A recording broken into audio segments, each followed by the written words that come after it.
ಪಾಕ್ ಮೂಲದ ಭಯೋತ್ಪಾದಕರ ಜೊತೆ ನಂಟು ವಿಚಾರಕ್ಕೆ ಸಂಬಂಧಪಟ್ಟಂಗೆ ತುಮಕೂರು ಮತ್ತು ದಾವಣಗೆರೆಯ ಶಂಕಿತರ ಸಂಪರ್ಕದ ಕೇಸ್ ಮೊನ್ನೆ ಇಬ್ಬರನ್ನ ಅರೆಸ್ಟ್ ಮಾಡಲಾಯಿತು. ವಿಚಾರಣೆಯ ಸಂದರ್ಭದಲ್ಲಿ ಈಗ ಸ್ಫೋಟಕ ವಿಚಾರಗಳನ್ನ ಈ ಇಬ್ರು ಶಂಕಿತರು ಬಾಯ್ಬಿಟ್ಟಿದ್ದಾರೆ. ಒಬ್ಬನನ್ನ ತುಮಕೂರಲ್ಲಿ ಮತ್ತೊಬ್ಬನನ್ನ ದಾವಣಗೆರೆಯಲ್ಲಿ ಅರೆಸ್ಟ್ ಮಾಡಲಾಗಿತ್ತು. ವಿಚಾರಣೆಯ ಸಂದರ್ಭದಲ್ಲಿ ಸ್ಫೋಟಕ ವಿಚಾರಗಳನ್ನ ಈ ಇಬ್ಬರು ಶಂಕಿತರು ಬಾಯ್ಬಿಟ್ಟಿದ್ದಾರೆ. ಈಗ ಪುಣೆ ಮೂಲದ ಸಾಗರ್ ಎಂಬಾತನ ಕೊಲೆಗೆ ಸ್ಕೆಚ್ ಹಾಕಿದ್ರು. ಸಾಗರ ಕೊಲೆಗೆ ಸ್ಕೆಚ್ ಹಾಕಿದ್ದು ಆರೋಪಿ ಅಲ್ಲಾಹ್ ಬಕ್ಷ್. ಈ ಬಗ್ಗೆ ಪಾಕಿಸ್ತಾನದ ರಾಣಾ ಭಾಯ್ ಅನ್ನುವಂಥ ವ್ಯಕ್ತಿ ಜೊತೆಗೆ ಚರ್ಚೆ ಕೂಡ ಮಾಡಿದ್ರು ಅವರು.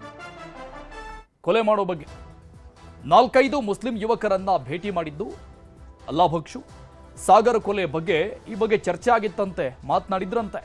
ದೇಶದ ಬಗ್ಗೆ ಆಕ್ಷೇಪಾರ್ಹ ಬರಹಗಳನ್ನ ಶೇರ್ ಮಾಡಿದಂಥ ವಿಚಾರವಾಗಿ ಪೊಲೀಸರು ಬಂಧಿಸಿ ಇವರನ್ನು ವಿಚಾರಣೆ ಮಾಡಿದಾಗ ಈ ವಿಚಾರಗಳು ಈಗ ಹೊರಬಿದ್ದಿದೆ, ಬೆಳಕಿಗೆ ಬಂದಿದೆ. ದಾವಣಗೆರೆಯಲ್ಲಿ ಅಲ್ಲಾಹ್ ಬಕ್ಷ್ ಎಂಬಾತನ ಬಂಧನ ಆಗಿತ್ತು. 4/6/2026 ಅಲ್ಲಾಹ್ ಬಕ್ಷ್ ಬಂಧಿಸಿದ್ದು ಪೊಲೀಸರು. 6/6/2026 ದಾವಣಗೆರೆಯ ಜಮೀರ್ ಎಂಬಾತನನ್ನ ಬಂಧನ ಮಾಡಲಾಗಿತ್ತು. ಜಾಲತಾಣಗಳಲ್ಲಿ ದೇಶದ ಭದ್ರತೆಗೆ ಧಕ್ಕೆ ತರುವಂತ ರೀತಿಯಲ್ಲಿ ಚಾಟಿಂಗ್ ಮಾಡಿದ್ರು ಇವರು ಪಾಕಿಸ್ತಾನದ ಮೂಲದ ವ್ಯಕ್ತಿ ಜೊತೆಗೆ.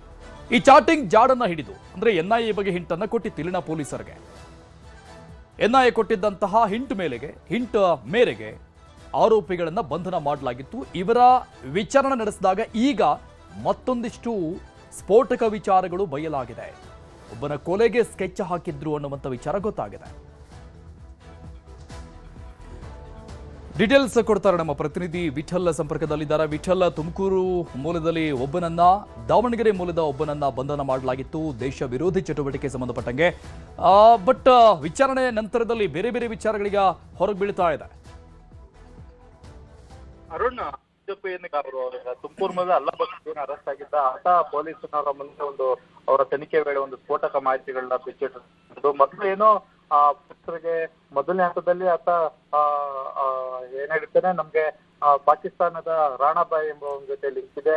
ಆತ ಏನೋ ದೇಶದಲ್ಲಿ ಅದರಲ್ಲೂ ತುಮಕೂರು ಮತ್ತೆ ಬೇರೆ ಬೇರೆ ಭಾಗಗಳಲ್ಲಿ ಮುಸ್ಲಿಂ ಯುವಕರನ್ನ ಸಂಘಟನೆ ಮಾಡಬೇಕು, ಮುಂದೊಂದು ದಿನ ದೊಡ್ಡ ವಿಧ್ವಂಸ ಕೃತ್ಯ ಮಾಡೋದಕ್ಕಿದೆಲ್ಲ ಬೇಕಾಗುತ್ತೆ ಅಂತ ಹೇಳಿ ನಮ್ಗೆಲ್ಲ ಹೇಳ್ತಾ ಇದ್ದಂತ ಹೇಳ್ತಕ್ಕಂಥದ್ದು. ಪೊಲೀಸ್ ಅಧಿಕಾರಿಗಳು ಈತನ ವಿಚಾರಣೆಯನ್ನ ತೀವ್ರಗೊಳಿಸಿದಂತ ವೇಳೆಯಲ್ಲಿ ಆತ ಇನ್ನೂ ಸ್ಫೋಟಕ ವಿಚಾರಗಳನ್ನ ಭಯಬಿಟ್ಟಿರ್ತಕ್ಕಂಥದ್ದು. ಈ ಹಿಂದೆ ಇದ್ದಂತ ಏನೋ ಸಮಾಜದಲ್ಲಿ ಹಲವು ಕ್ರೈಮ್ಗಳಲ್ಲಿ ಭಾಗಿಯಾಗಿದ್ದ ಅಜೀಜ್ ಸಾಬ್ ಎಂಬ ವ್ಯಕ್ತಿಯನ್ನ ಹಿಂದೂ ಸಂಘಟನೆಯ ವ್ಯಕ್ತಿಯೊಬ್ಬ ಸಾಗರ್ ಎಂಬಾತ, ಪುಣೆ ಮೂಲದ ಸಾಗರ್ ಎಂಬಾತ ಹತ್ಯೆ ಮಾಡಿರ್ತಾನೆ. ಆತನನ್ನ ಏನೋ ಅಜೀಜ್ ಸಾಬ್ನ ಕೊಲೆಗೆ ರಿವೆಂಜ್ ಆಗಿ ಸಾಗರ್ ಎಂಬಾತ ಯುವಕನನ್ನ ಹತ್ಯೆ ಮಾಡೋದಕ್ಕೆ ಒಂದು ಚರ್ಚೆ ಆಗಿರುತ್ತೆ. ಜಸ್ಟ್ 3 days ಇಂದ ಅಂದ್ರೆ 3 ದಿನಗಳ ಕಾಲ ಪಾಕಿಸ್ತಾನದ ರಾಣಾಬಾಯಿ ಜೊತೆ ದಾವಣಗೆರೆ ಮೂಲದ ವ್ಯಕ್ತಿ ಜೊತೆಗೆ ತುಮಕೂರಿನ ಅಲ್ಲಾಹ್ ಬಕ್ಷ್ ಏನಿದ್ದಾರೆ ಇವರು ಇಷ್ಟು ಜನ ಕಾಂಟ್ಯಾಕ್ಟ್ ಮಾಡಿ ಮಾತಾಡ್ತಕ್ಕಂಥದ್ದು. ಸದ್ಯಕ್ಕೆ ಈಗ ಈ ವಿಚಾರಕ್ಕೆ ಸಂಬಂಧಪಟ್ಟಂತೆ ತುಮಕೂರು ಮತ್ತೆ ಬೇರೆ ಬೇರೆ ಭಾಗಗಳಲ್ಲಿ ಆತನ ಪುಣೆಗೆ ಹೋಗಿ ಸಾಗರ್ನ ಹತ್ಯೆ ಮಾಡೋದಕ್ಕೆ ಹುಡುಗರನ್ನ ಟೀಮ್ ಮಾಡ್ತಿದ್ದ ಅಂತ ಹೇಳಿ ಗೊತ್ತಾಗಿರ್ತಕ್ಕಂಥದ್ದು. ಈಗ ಸದ್ಯಕ್ಕೆ ತುಮಕೂರು ನಗರ ಪೊಲೀಸ್ನವರು ಜೊತೆಗೆ ಬೇರೆ ಬೇರೆ ಎನ್ಐಎ ಅಧಿಕಾರಿಗಳು ಜಂಟಿಯಾಗಿ ಇನ್ವೆಸ್ಟಿಗೇಷನ್ ಮಾಡ್ತಾ ಇರ್ತಕ್ಕಂಥದ್ದು. ಕೆಲವೇ ದಿನಗಳಲ್ಲಿ ಇನ್ನೂ ಸಾಕಷ್ಟು ಮುಂದಿನ ಇದಕ್ಕೆ ಸಂಬಂಧಪಟ್ಟಂತೆ ಈತ ಯಾರ್ಯಾರನ್ನ ಸಂಪರ್ಕ ಮಾಡಿದ ಮತ್ತೆ ಜೊತೆಗೆ ಆ ಟೀಮ್ ಮಾಡೋದಕ್ಕೆ ಎಷ್ಟು ಯುವಕರ ಗುಂಪನ್ನ ಸೇರ್ತಿದೆ ಎಂಬುದನ್ನ ಪತ್ತೆ ಹಚ್ಚುವಂತ ಕಾರ್ಯ ಮಾಡ್ತಾ ಇದ್ದಾರೆ. ಕೆಲವೇ ದಿನಗಳಲ್ಲಿ ಇನ್ನೊಂದಷ್ಟು ಮಂದಿಯನ್ನ ಅರೆಸ್ಟ್ ಮಾಡುವಂತ ವಿಶ್ವಾಸದಲ್ಲಿದ್ದಾರೆ ತುಮಕೂರು ನಗರ ಪೊಲೀಸ್ ಜೊತೆಗೆ ಎನ್ಐಎ ಪೊಲೀಸರು. Arun, thank you Vittal ಡೀಟೇಲ್ಸ್ಗೆ.